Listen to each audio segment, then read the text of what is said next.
நம்ம ஸ்கின்ல allergy, rashes, pimples, eczema, psoriasis போன்ற பிரச்சனை எல்லாம் இருக்கும்.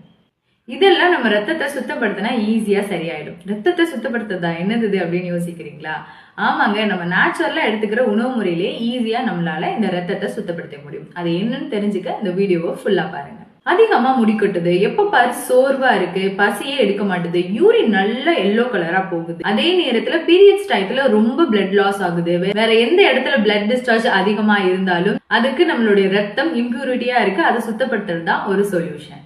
நம்ம ரத்தம் எதனால இம்பியூர் ஆகுதுன்னு பாத்திரலாங்களா? சோ ஃபர்ஸ்ட் ரீசன் என்னன்னு பாத்தீங்கன்னா என்விரான்மெண்டல் பொல்யூஷன். அது நம்மளால கண்ட்ரோல் பண்ண முடியாது, சோ அது ஓரமா இருக்கட்டும். நெக்ஸ்ட் பாத்தீங்கன்னா ஸ்ட்ரெஸ். நம்ம ஸ்ட்ரெஸ் ஆகும்போது ஸ்ட்ரெஸ் ஹார்மோன் அதிகமா செக்ரேட் ஆகும், அதனால கூட நம்ம ரத்தம் இம்பியூர் ஆக அதிக சான்சஸ் இருக்கு. ஒரு சில உணவு முறைகள் நீங்க எடுக்கிறனால, like carbonated foods, chips, drinks இந்த மாதிரி நீங்க எடுத்துக்கிறனால கூட நம்ம ரத்தம் இம்பியூர் ஆகலாம். ஓவரா சால்ட்டி அண்ட் ஸ்பைசி